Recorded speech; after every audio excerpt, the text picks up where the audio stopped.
Star Wars The Rise of Skywalker is now just days away from its official release by writer and director J.J. Abrams and Chris Terrio, as well as creator George Lucas. This is Mike Zero. Make sure to subscribe if you are new to the channel for future content. Now, one thing about Episode 9 is that this film is going to make very much bold decisions by Disney and Lucasfilm, and that J.J. Abrams wanted to make many different twists and turns in this film that will change how we view the past 8 Star Wars movies that come before this one, which, by the way, really is a big risk by Disney and Lucasfilm to mess with the prequels and the originals. Already, a lot of fans are divided between how Palpatine is alive and well in The Rise of Skywalker, and how it kind of really does destroy the sacrifice of Anakin Skywalker at the very end of Episode 6. So, one of the big aspects of Episode 9 that we have been talking about is, of course, the ending, the final scene of The Rise of Skywalker, and everything that happens between Ben Solo, Palpatine, Rey, you name it. A lot of fans are very much on edge with exactly how the entire Skywalker saga is going to end, and what it really means for the characters that we just talked about. Now, on top of all of this, we do know that Disney and Lucasfilm has a plan in place in order to make this by far the most emotional and action-packed ending there is out of the entire saga that started back in 1977. Now, specifically, shot descriptions consisting of a sequence where it's explained that Rey is said to defeat Emperor Palpatine by using both Anakin and Leia's lightsabers in the form of an X, and deflecting it back at Sidious, where Sidious is said to die by his own power in the process. It's said that during this moment of when Palpatine dies, Rey is later helped by Ben Solo, where her health is said to be restored by using the Force. Ben dies at the very end of the film by helping Rey. Now, Rey is able to destroy Sidious and becomes the Chosen One by the power of the Force Ghost and becoming a part of her spirit, where Rey is said to get godlike powers and takes the Chosen One title away from Anakin Skywalker by destroying the Sith once and for all, Darth Sidious.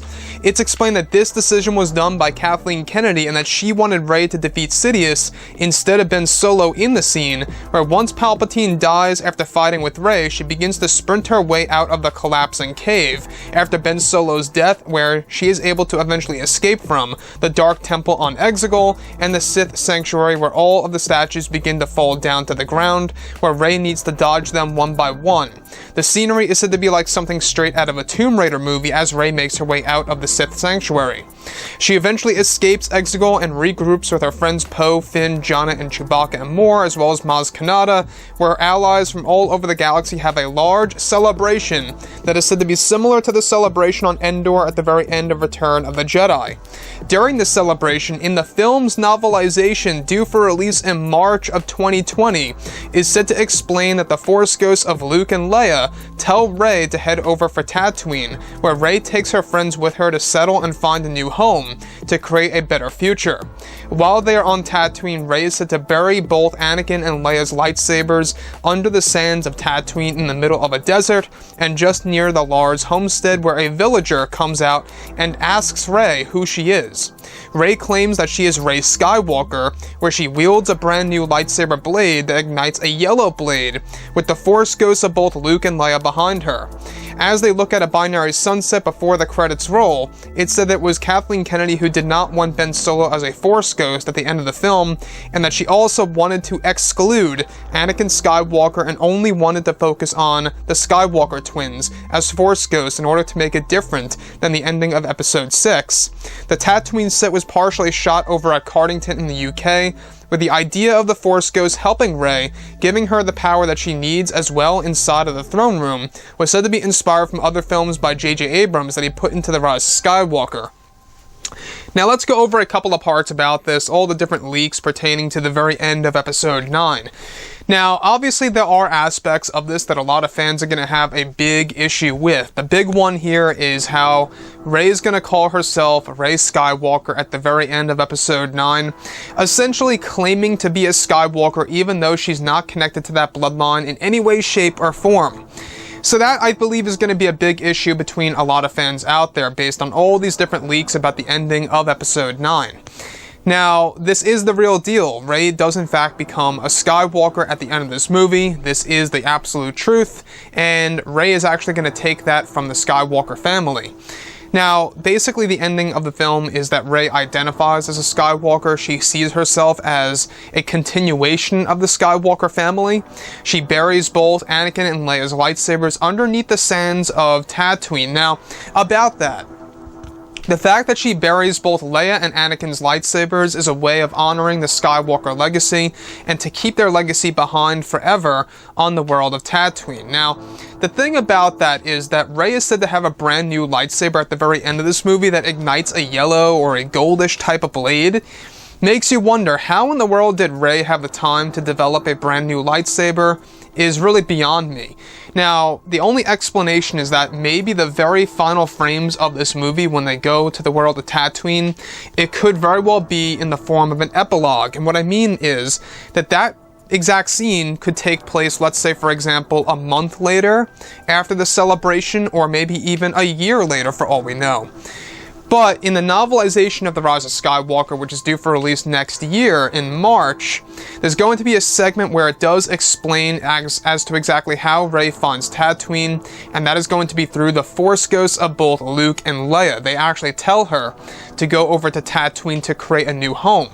And that's basically, literally, J.J. Abrams turning Rey into a Skywalker. Not only does she go over to the home of the Skywalkers of both Anakin and Luke, but she also calls herself a Skywalker once she arrives on Tatooine. So you can see how basically they are shaping Rey to become a Skywalker who is also a Palpatine by blood. That, I think, is going to be another problem among many fans out there. This movie basically is the rise of Palpatine, or the fall of Skywalker, as a lot of people are starting to call it on the internet. Now, the thing about this is, as well, the fact that Rey is a Palpatine and is going to become the chosen one by destroying the Sith, and also becomes a Skywalker and lives on Tatooine at the very end of the movie. And not only that, alright, she's also going to own the Millennium Falcon as well, and that's going to be another thing about this movie, is that basically she owns the legacy of the Skywalkers and even of the Solos. All of that is taken away. Now, that's going to be the one controversial bit. Everything related to Palpatine's death also, I think, is something that I think should really be fixed and should have really been restored, where Ben Solo was the one to destroy Sidious. That was in the initial cut of this movie that was deleted, because Kathleen Kennedy wanted to have Rey to be the one to have these godlike powers from the Force ghosts, such as Anakin, Luke, Kenobi, and more, giving her the power to destroy Sidious by using Anakin and Leia's lightsabers in the form of an X and deflecting the lightning back at Palpatine, where he blows up and disintegrates into thin air. That's essentially how Palpatine dies in this movie. He gets the Mace Windu treatment in reverse, and well, that's pretty much there all is to say about Palpatine's death. Other than that, there's no Ben Solo Force Ghost, which I think is another big flaw in this movie so far, based on the leaks that we've been talking about.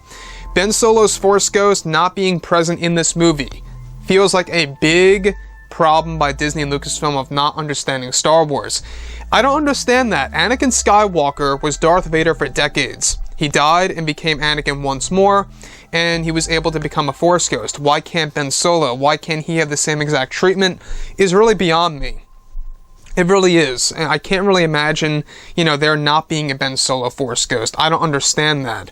So, with that being said, alright, that's another bad decision by Kathleen Kennedy of how it's only going to be Luke and Leia watching over Rey as she, lives on Tatooine. There's going to be no presence of Ben Solo.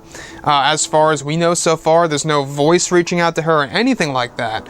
So, the fact that, yes, that's basically the last of Ben Solo. He helps Rey out. He restores her health in order for her to escape. She runs her way out of the Sith Sanctuary. It's said to be like a moment out of a Tomb Raider film where all the statues are falling down of the ancient Sith statues, and she has to dodge them, and she has to get her way out of there as fast as possible. So, yeah, I would like to hear what you guys have to say about, the leaks pertaining to the ending of this movie. Those are all the major parts about the ending of Episode 9. And if you guys did enjoy the content for today, do make sure to drop a thumbs up on this video to support the channel. I thank you all so very much for the kind support, and I'll catch you guys next time.